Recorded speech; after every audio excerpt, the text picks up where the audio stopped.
बिस्मिल्लाहिर्रहमानिर्रहीम। अस्सलाम वालेकुम। कैसे हैं आप सब लोग? उम्मीद करता हूँ आप सब लोग खैरियत से होंगे, खुशबाश होंगे। अच्छा जी, एस्ट्रोलॉजी का नया सेशन शुरू करने से पहले ये मेरा एक आप लोगों के लिए एक लेक्चर है, सबसे पहले वाला फर्स्ट लेक्चर आप इसको समझ लीजिए। और जितने भी ग्रुप में लोग एडिड हैं, जितने भी ग्रुप लोग इसमें कोई भी इस तरह की बात या कोई किसी को पर्सनल कांटेक्ट करे या कोई किसी को टॉन्ट करे या कोई कोई ऐसी बात करे, तो वो चीज़ें यहाँ पर बर्दाश्त बिल्कुल नहीं की जाएंगी, क्योंकि यहाँ पर लेडीज़ भी हैं, जेंट्स भी हैं। तो इन इन चीज़ों का आप लोगों ने बिल्कुल यहाँ पर ख्याल रखना है ग्रुप के अंदर। बिल्कुल आप बहस कीजिए, आप बिल्कुल बहस कर सकते हैं। आप जो है वो अपनी एक दूसरे से पूछ सकते हैं, पूछिए बिल्कुल। एक दूसरे से आप एस्ट्रोलॉजी के बारे में पूछ सकते हैं। आपको जो कुछ समझ में नहीं आया, बिल्कुल ग्रुप में आप इसको एक्टिव रखिए ग्रुप को। लेकिन इससे आगे की जो बात है वो बिल्कुल भी यहाँ पर नहीं होगी। उसको मैं रिमूव कर दूंगा उस बंदे को फ़ौरन ही, या बंदी या बंदा, दोनों दोनों ही बात यहाँ पर हो रही है। सही। अच्छा जी, तो ये लेक्चर में आपको सबसे पहले तो मैं आपको एक बात बताऊं कि एस्ट्रोलॉजी करने के टाइम पे ये आप लोग अपने आप से कमिट करें। सबसे पहले कमिट करें कि आप इस चीज़ को गलत वे में इस्तेमाल नहीं करेंगे। और गलत वे क्या होता है वो भी मैं आप लोगों को आगे चल के बताऊंगा कि गलत वे में एस्ट्रोलॉजी कैसे इस्तेमाल होती है। इन लेक्चर्स को मैं इंक्लूड कर रहा हूँ अपने इन नए सेशन के अंदर, ठीक है। तो आप लोग जो है गलत कैसे इसको यूज़ किया जाता है ये भी मैं आपको बताऊंगा। लेकिन ये लेक्चर जो है मेरा, ये वेस्टर्न एस्ट्रोलॉजी और वैदिक एस्ट्रोलॉजी के फ़र्क के हवाले से है। तो अब इन चीज़ों को ज़रा आप लोगों ने समझना है कि वैदिक और वेस्टर्न एस्ट्रोलॉजी में क्या फ़र्क होता है। अच्छा जी, वेस्टर्न एस्ट्रोलॉजी जो होती है, सबसे पहले वेस्टर्न की बात कर लेते हैं, और हम जो सीखेंगे वो हम सीखेंगे वैदिक एस्ट्रोलॉजी, इंडियन एस्ट्रोलॉजी, ठीक है। वेस्टर्न एस्ट्रोलॉजी का जो फ़र्क होता है, ये वेस्टर्न एस्ट्रोलॉजी जो होती है वो क्या चीज़ है। वेस्टर्न एस्ट्रोलॉजी वैदिक एस्ट्रोलॉजी से 23 दर्जे आगे है, 23.20 एग्जैक्ट। मैं इसकी आपको मिसाल देता हूँ। अभी हर कोई तो इतना जानता है कि सन यहाँ मौजूद है या वो मौजूद है। जैसे आप अपना सन साइन देखते हैं तो बहुत सारे लोग ये गलती कर रहे होते हैं, और बहुत शदीद गलती कर रहे होते हैं कि अपना सन साइन, जैसे अब उनकी तारीख पैदाइश जो भी हो, मतलब कि वो उसको ऐसे लेते हैं जैसे कोई भी बंदा जो है वो मई में पैदा हुआ है, 15 मई से पहले पहले, तो अपने आप को जो है वो लियो समझेगा। सॉरी, वो अपने आप को जो है टॉरस समझता है। हमारा जो वैदिक का जो सिस्टम है, वैदिक का जो सिस्टम है उसके अंदर जो हमारा जो साल शुरू होता है वो 14 अप्रैल से शुरू होता है। हर ईयर में 14 अप्रैल को सन एरीज में ट्रांजिट करता है, और वो मतलब कि हमारा ये साल होता है। और वैदिक एस्ट्रोलॉजी जो है वो डील करती है एसेंडेंट से। सही है, तो उसके बारे में मैं आपको बात करूँगा। वेस्टर्न एस्ट्रोलॉजी क्या होती है? वेस्टर्न एस्ट्रोलॉजी ये होती है जी कि आपने एक चार्ट बना लिया, बार चार्ट आपका बन गया, उसमें 23 दर्जे आगे है वैदिक एस्ट्रोलॉजी से। यानी कि जुपिटर इस वक्त पाइसिस में है तो उनका एरीज में होगा, सैटर्न इस वक्त कैप्रिकॉर्न में है तो उनका एक्यूरियस में होगा। इस तरीके से ये होता है। अच्छा, जितने भी वेस्टर्न एस्ट्रोलॉजर्स मैंने देखे हैं, या जितने भी वेस्टर्न एस्ट्रोलॉजर्स को हमने सुना है, या जितने भी उनकी हमने बात की है, तो उनकी बात पूरी होना बहुत मुश्किल होता है, क्योंकि उनके पास दलाइल कम है।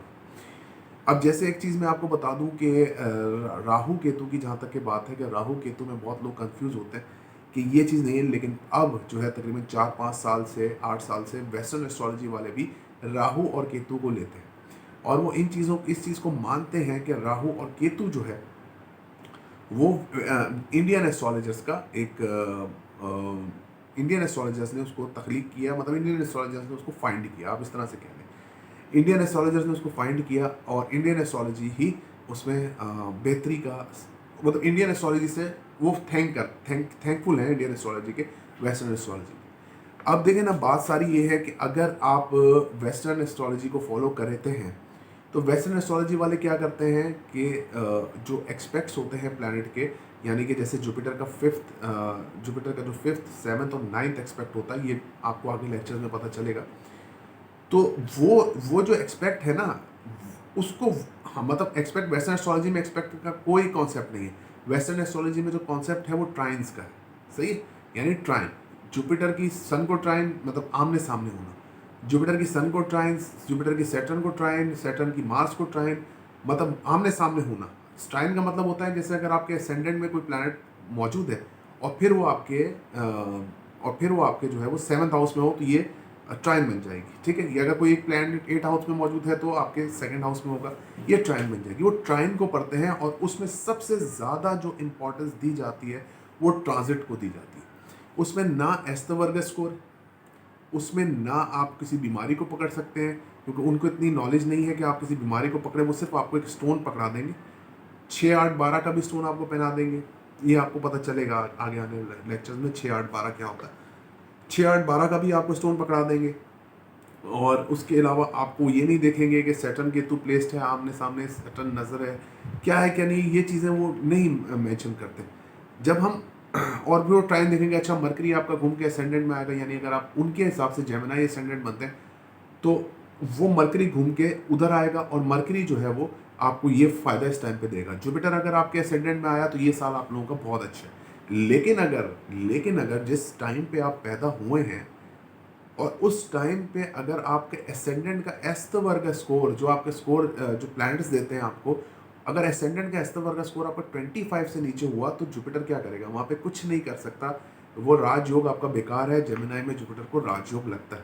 सही, ये सारी बातें आगे डिस्कस करने वाली हैं और वो आगे के लेक्चर्स में इंशाल्लाह आप लोगों को ये सारी बातें जो है वो डिस्कस कराई जाएंगी और आप लोगों को सब कुछ जो है वो बताया जाएगा कि क्या किस तरीके से ये चीज़ें आगे चलती हैं। लेकिन यहाँ पर जो सबसे बड़ी और मेन बात है वेस्टर्न एस्ट्रोलॉजी की, कि वेस्टर्न एस्ट्रोलॉजी का भी मैं आपको एक चार्ट बाद में शेयर करूँगा जब हम हमारा क्लास करने का तरीका थोड़ा सा डिफरेंट है।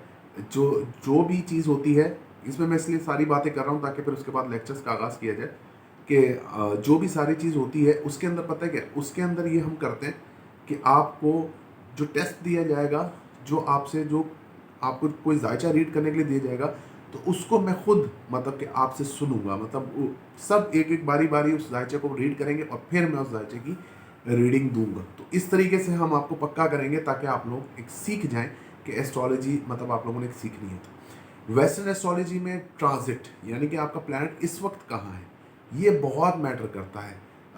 वैदिक एस्ट्रोलॉजी में दशा यानी आपकी महादशा किस चीज़ की चल रही है, महादशा के बगैर आप इस जायचे को आप आगे की प्लैनेट पोजीशन को प्रिडिक्ट नहीं कर सकते कि जो भी प्लैनेट की महादशा होती है वो प्लैनेट जायचे में एक्टिवेट हो जाता है। अब देखें ना, अगर 2.5 साल एक चीज़ है, सैटर्न है, अब उन्होंने बोला सैटर्न इस वक्त एक्यूरियस में है, तो एक्यूरियस का मेन फेज उन्होंने बोला 60 का शुरू हो गया, उसके बाद पाइसेस का आगे मेन फेज। ये मैं थोड़ा सा डीप लव इस्तेमाल कर रहा हूँ ताकि आप लोगों को इन चीज़ों की आप लोगों को नॉलेज होनी चाहिए कि हाँ ये एस्ट्रोलॉजी में डीप चीज़ें इस्तेमाल होती हैं। इसके बगैर, इन लफ्ज़ों के बगैर एस्ट्रोलॉजी, इससे सिंपल वे में एस्ट्रोलॉजी सिखाई नहीं जा सकती कि मतलब कि किस तरीके से वो लेक्चर्स जब आपको आगे मिलेंगे तो आप लोगों को ज़रूर इस बारे में पता चल जाएगा। लेकिन मेरा आप लोगों को बताने का मकसद यहाँ पर ये है कि वैदिक एस्ट्रोलॉजी की प्रिडिक्शंस जो हैं वो 95-96% तक ट्रू होती हैं और जो वेस्टर्न एस्ट्रोलॉजी की प्रिडिक्शंस हैं वो इतनी ज़्यादा काम नहीं करती, क्योंकि वो हमारे यानी वैदिक के जो है वो एक्सपेक्ट्स को उठा रहे होते हैं और वैदिक के एक्सपेक्ट्स को मतलब वो अपनी तरफ ले रहे होते हैं और वैदिक एस्ट्रोलॉजी को ही वो ये समझ रहे होते हैं कि वैदिक एस्ट्रोलॉजी के एक्सपेक्ट्स को लेके और वो अपने आप को एक बता रहे होते हैं कि हाँ भाई हम ये चीज़ हैं, आप ये हैं, आप वो हैं। अगर किसी का यहाँ पे एक्सपीरियंस हो वैदिक एस्ट्रोलॉजी से बात करने का तो वो ज़रूर इस बात को बेहतर तौर पे समझ सकता है।